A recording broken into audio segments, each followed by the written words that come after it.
ओम शांति। आज 21 जुलाई 2023 की साकार मुरली। आज बाबा ने कहा, मीठे बच्चे, सारी सृष्टि का पालन करता एक बाप है। वह कभी किसी की पालना नहीं लेते, सदा निराकार है। यह बात सिद्ध कर सबको समझाओ। प्रश्न, गॉडली स्टूडेंट की पहली मुख्य निशानी क्या होगी? उत्तर, गॉडली स्टूडेंट कभी भी मुरली सुनने बिगड़ नहीं रह सकते। वो ऐसे नहीं कहेंगे कि हमें मुरली सुनने की फुर्सत ही नहीं मिलती। जहां भी है पॉइंट से मंगाकर भी पढ़ेंगे। कितने अथाह पॉइंट से चलती है। अगर मुरली नहीं सुनेंगे तो धारणा कैसे होगी? यह पढ़ाई है, सुप्रीम टीचर पढ़ाने वाला है, तो बच्चों को मुरली कभी मिस नहीं करनी चाहिए। गीत है, तुम्हें पाके हमने जहान पा लिया। ओम शांति। अब तुम आत्माएं बाप को जान गई हो। बच्चे जानते हैं एक ही शिव बाबा है, जिसको कोई भी सूक्ष्म व स्थूल शरीर नहीं मिलता है। ब्रह्मा, विष्णु, शंकर का भी सूक्ष्म शरीर दिखाते हैं। नाम भी है, बच्चे समझते हैं उनमें आत्मा है, सूक्ष्म शरीर है। इस समय तुम बच्चे त्रिलोकीनाथ बनते हो। लक्ष्मी नारायण को कोई त्रिलोकीनाथ नहीं कहेंगे। लक्ष्मी नारायण इन तीन लोग मूल वतन, सूक्ष्म वतन और स्थूल वतन को नहीं जानते। हर एक बात बुद्धि से निर्णय करनी है कि राइट या रॉन्ग है। सिर्फ जो सुना सत सत कहना, यह तो भक्ति मार्ग है। यहाँ तो अच्छी रीति समझना है। बरोबर ब्रह्मा, विष्णु, शंकर को सूक्ष्म शरीर है। सिर्फ एक ही शिव निराकार है। मंदिर तो उनके अनेक प्रकार के बने हुए हैं और नाम भी अनेक प्रकार के रख दिए हैं। ढेर मंदिर है जहाँ लिंग रखा रहता है। बॉम्बे में है, उसको बबरीनाथ कहते हैं। है तो एक शिव। विलायत आदि तरफ भी बहुत नाम रखे हुए हैं। अभी बच्चे जानते हैं हम आत्मा हैं। परमपिता परमात्मा हम बच्चों को समझा रहे हैं, तीनों लोकों का ज्ञान दे रहे हैं। इस समय ही तुम त्रिलोकीनाथ हो, क्योंकि तुम जानते हो। जब तक कोई जाने नहीं तो नाथ बन के सकते। सिर्फ ब्रह्मा की औलाद ब्राह्मण ही त्रिलोकीनाथ है, जिनको तीनों लोकों की नॉलेज है। नॉलेजफुल, ब्लिसफुल बाप है। वो निराकार बाप हमको नॉलेज दे रहे हैं। कोई साकार मनुष्य को गौर नहीं कहा जा सकता। यहाँ तो सर्वव्यापी कह देते हैं। अभी तुम बच्चे समझ गए हो, गॉड फादर एक ही निराकार शिव है, जिसकी पालना भी नहीं होती है और सभी की पालना होती है। आत्मा छोटे शरीर में आती है। घर में तो अपना अंगूठा चूसती है। शिव बाबा का अंगूठा नहीं जो चूसना पड़े। शिव बाबा कहते हैं, मैं तो गर्भ में ही नहीं जाता हूँ और सब तो गर्भ में जाते हैं। फिर उनकी पालना भी होती है। माँ जैसे खाना दिखाती है, कोई खट्टी चीज खाती है तो उसका असर बच्चे पर पड़ता है, तो बच्चे को नुकसान होता है। शिव बाबा पूछते हैं, हमारी तुम पालना कैसे करेंगे? हमको तो कहते ही हैं सारी सृष्टि की पालन करता, तो मेरे ऊपर कोई है नहीं। इन बातों को अच्छी रीति समझना चाहिए। विचार सागर मंथन कर पॉइंट्स निकालने चाहिए। बरोबर शिव बाबा है, उनको मासूक भी कहा जाता है। सभी मनुष्य मात्र आशिक है उस मासूक के। तुम सब सजनिया हो, वो साजन ठहरा। साजन है निराकार।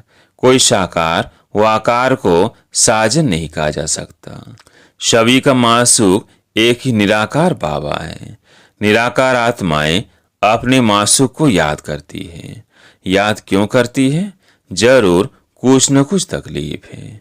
सभी भक्त भगवान को याद करते हैं। यासिक मासूक निराकारी है।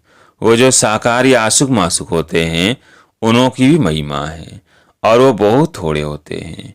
एक दूसरे के शरीर पर फिदा होते हैं। उनका कोई विकार के लिए प्यार नहीं होता है। सिर्फ एक दो को देखते रहते हैं। देखने बिगर सुख नहीं आएगा। शरीर को याद करते हैं, कहाँ भी बैठे रहेंगे। समझेंगे हमारे सामने मासूक खड़ा है, उनको साक्षात्कार होता है, क्योंकि वह पवित्रता का प्रेम है। शरीर की भी शोभा होती है ना, विकार के लिए नहीं, एक दो को देख खुश होते हैं। खाते हुए उनकी याद आई, बस खाना भूल जाएगा। उनको ही देखते रहेंगे, वो अभी थोड़े होते हैं। यहाँ तो सभी के सभी आशिक हैं उस मासूक शिव बाबा के, परंतु कितने थोड़े सच्चे आशिक बनते हैं जो पास हुई दोनस होते हैं। आरदानों को कितनी महिमा है। तो जब भक्तों को भगवान मिला है तो उनको कितना याद करना चाहिए। बाप कहते हैं, बच्चे निरंतर मुझे याद करो, क्योंकि मेरे से तुमको बहुत सुख मिलता है। वह तो करके अल्पकाल का सुख मिल जाता है।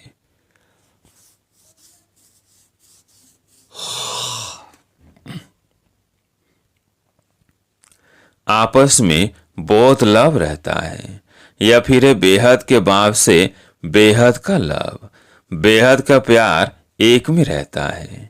बच्चे जानते हैं उनका कोई शारीरिक नाम नहीं है। विष्णु के दो रूप, लक्ष्मी नारायण की जरूर डिनास्टी होगी। सतयुग आदि में लक्ष्मी नारायण का राज्य होगा तो जरूर प्रजा भी होगी।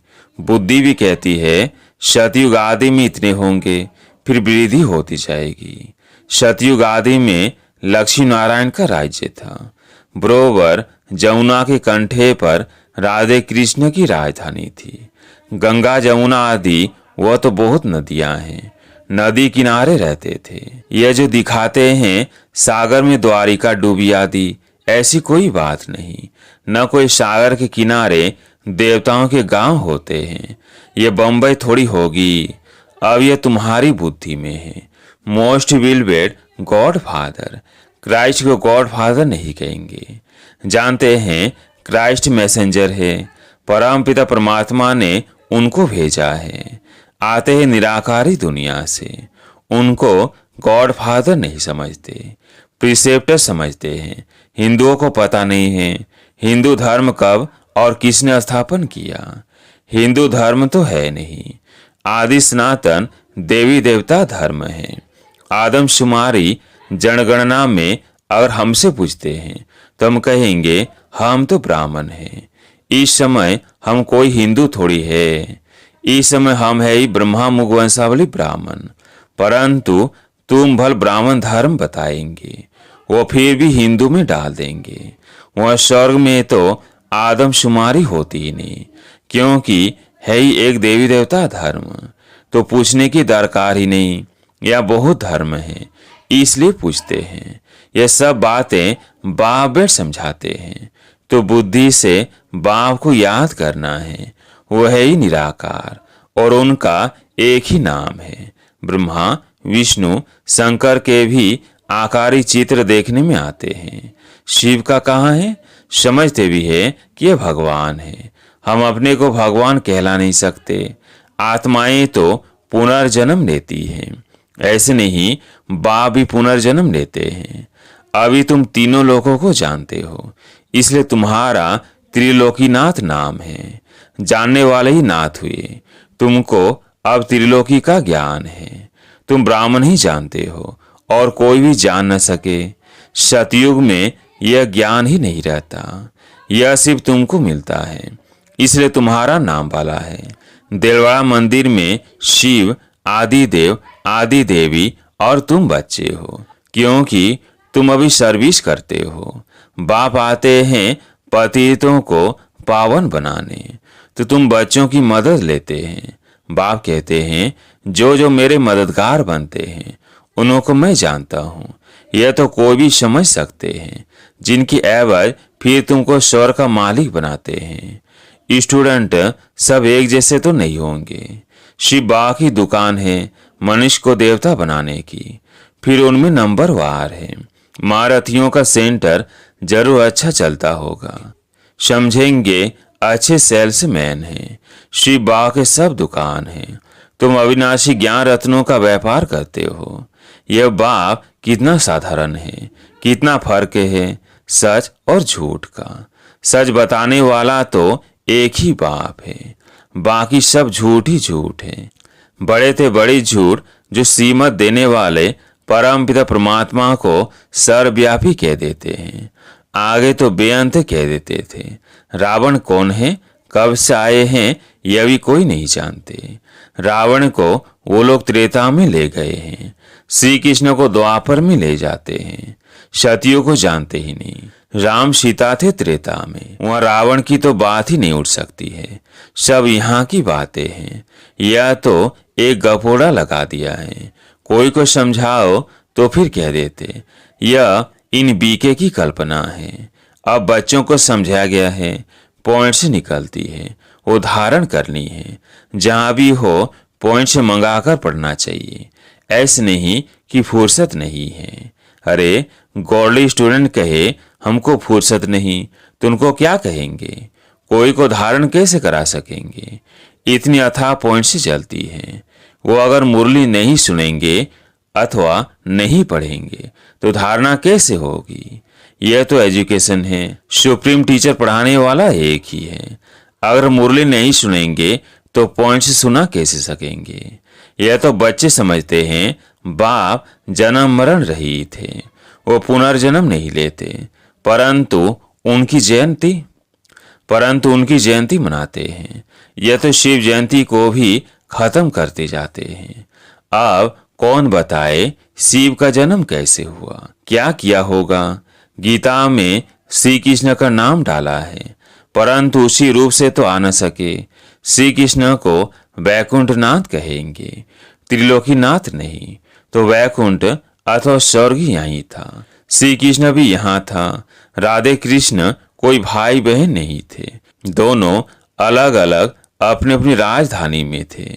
बच्चों ने साक्षात्कार किया है कैसे स्वयंवर होते हैं। बाबा ने शुरू में तुमको बहुत बहलाया था। अकेले ही अंदर भट्टी में पड़े थे, कोई मित्र संबंधी आदि से नहीं मिलते थे। तो बाबा ने बहुत दिखाया। फिर भी पिछाड़ी में तुम बहुत देखेंगे, समझेंगे हम जैसे बैकुंठ में बैठे हैं। अंत के समय मनुष्य हैरान होते हैं। बहुत आफतें आनी हैं। इनको कहा जाता है अति खूने नाहेक। दुनिया नहीं जानती। ऐसे भी नहीं वो गवर्नमेंट कोई मत लेगी। अभी तो सबका विनाश होना है। तुम अविनाशी बाप से अविनाशी पद पा रहे हो। बल प्रजा में आए तो भी अहो सौभाग्य। वह सुख ही सुख है, यह दुख ही दुख। अब बाप पढ़ाने आए हैं तो पढ़ना भी चाहिए ना। भल काम है, हाथ काटे दिल याटे। बुद्धि योग बाप के साथ लगा हुआ हो। गृहस्थ व्यवहार में रहते हुए याद उनको करना है। अरे बाप स्वर्ग का मालिक बनाते हैं, क्या समझते हो? एक ही जन्म राजा ही करते हो, कोई फिक्र की बात नहीं। यहाँ तो देखो मनुष्यों को कितना फिक्र रहता है, वहाँ फिक्र होता नहीं। तुम वहाँ प्रारब्ध भोगते हो, परंतु वहाँ यह भी पता नहीं पड़ेगा। यह नॉलेज तुमको अभी है कि हम अविनाशी बाप से वर्षा ले रहे हैं, फिर ऑटोमेटिकली हम राजधानी का वर्षा लेते रहेंगे। ऐसे नहीं कि दान पुण्य करने से राजा बनेंगे, नहीं। इस समय के पुरुषार्थ की वो प्रारब्ध है। तो कितना पुरुषार्थ करना चाहिए जिससे एक ही जन्म की प्रारब्ध बनती है। वहाँ पुरुषार्थ प्रारब्ध की बात होती नहीं। वहाँ कोई अप्राप्त वस्तु ही नहीं जिसके लिए पुरुषार्थ करना पड़े। सब धनवान है। यह मनुष्य पढ़ते हैं कि हम जज बने, डॉक्टर बने। वहाँ तो न जज न डॉक्टर आदि होते। वहाँ कोई पाप करते ही नहीं। वहाँ कोई चोर चकार होगा नहीं। तुम सारे विश्व के मालिक बनते हो। कोई बात की परवाह नहीं रहती। अन्न आदि पर पैसे लगते नहीं। यहाँ भी बाबा के होते 8 से 10 आने मन अनाज मिलता था। तुमसे आगे क्या होगा? अब तो कितनी महंगाई है। अर्जुन महंगाई और बढ़ेगी, फिर सस्ताई हो जाएगी। ड्रामानुसार सब कुछ तुमको मिलना है। उनकी मदद से तुमको राजधानी मिलनी है। 2 बंदर लड़ते हैं, मक्खन तुमको मिलता है। दुनिया थोड़ी जानती है कि तुमको पढ़ाने वाला कौन है। यह है भी गुप्त। तुमको 1 सेकंड में बैकुंठ की राजधानी दे देते हैं। खुदा दोस्त की कहानी है ना। यह महिमा बाप की है। अच्छा, मीठे मीठे सिकिलदे बच्चों प्रति माता पिता बाप दादा का याद प्यार और गुड मॉर्निंग। रूहानी बाप की रूहानी बच्चों को नमस्ते। हम रूहानी बच्चों की रूहानी बाप दादा को याद प्यार गुड मॉर्निंग नमस्ते नमस्ते। धारणा के लिए मुख्य सार। पहला पॉइंट, अच्छा होशियार सेल्समैन बन अविनाशी ज्ञान रत्नों का व्यापार करना है। अविनाशी प्रारब्ध बनाने के लिए अपना बुद्धि योग एक बाप से लगाना है। दूसरा पॉइंट, पास हुई ऑनर होने के लिए सच्चा आशिक बनना है। निरंतर एक माशूक की याद में रहना है। आज प्यारे मीठे बाबा का वरदान, सर्वशक्तिमान के साथी बन सर्व के प्रति शुभ भावना रखने वाले चिंतन व चिंता मुक्त भव। कई बच्चे चिंतन करते हैं कि फलाने की बीमारी ठीक हो जाए, बच्चा व पति ज्ञान में चल जाए, धंधा ठीक हो जाए। यह भावना तो अच्छी है, लेकिन आपकी चाहनाएं पूर्ण तब होगी जब स्वयं हल्के हो बाप शक्ति लेंगे। इसके लिए बुद्धि रूपी बर्तन खाली चाहिए। सभी का कल्याण चाहते हो तो स्वयं शक्ति रूप बन सर्वशक्तिमान के साथी बन शुभ भावना रख चलते चलो। चिंतन व चिंता मुक्त बनो, बंधन में नहीं फंसो। स्लोगन, जो प्रश्नों से पार रहते हैं वही सदा प्रसन्नचित रहते हैं।